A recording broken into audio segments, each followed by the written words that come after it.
അല്ല, ഇതിലൊരു ക്യാരക്ടർ കൂടെ ചെയ്തതിൻ്റെ ഫസ്റ്റ് മൂവിയ. ഇപ്പോൾ ഓഡിഷൻ വഴി കിട്ടി. ഇപ്പോൾ ഇതിപ്പോൾ മൂന്നാമത്തെ പ്രൊമോഷനായിട്ട് വന്നിരിക്കും. സിനിമ ഇപ്പോൾ റിലീസാവും. എല്ലാവരും സപ്പോർട്ട് ചെയ്യണം. അഖില പ്രഭാകർ. ഇല്ല, ഇതെൻ്റെ ഫസ്റ്റ് മൂവിയാണ്. ഞാനിപ്പോൾ 2-3 ആഡ് ചെയ്യണം. കല്യാൺ സിൽസിൻ്റെ. എന്താണ് ജോണർ എന്ന് പറയാൻ പറ്റുമോ സിനിമയെ കുറിച്ച്? അതൊരു ഡ്രാമ ആണ്, ഡ്രാമ ത്രില്ലറായിട്ടാണ്. ഒരുപാട് ആക്ഷൻ അല്ല, പക്ഷേ ആക്ഷൻ ഡ്രാമ ത്രില്ലർ ആ ജോണറിലാണ് നരേനുമായിട്ട് കോമ്പിനേഷൻസ് നല്ല ഫ്രണ്ട്ലിയാണ്. അത് സെറ്റ് എല്ലാവരും അടിപൊളിയായിരുന്നു. എല്ലാവരും നല്ല രസമായിട്ടായിരുന്നു, ഫ്രണ്ട്ലി ആയിരുന്നു. എനിക്ക് ആദ്യം പേടിയുണ്ടായിരുന്നു ആദ്യം വന്ന സമയത്ത്, കാരണം ഫസ്റ്റ് മൂവിയായിരുന്നു. പക്ഷേ എല്ലാവരും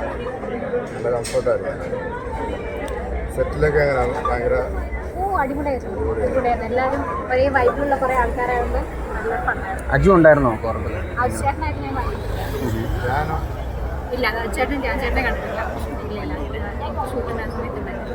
നരീൻ ചേട്ടനും ബാബു ചേട്ടനൊക്കെ ഉണ്ടായിരുന്നു.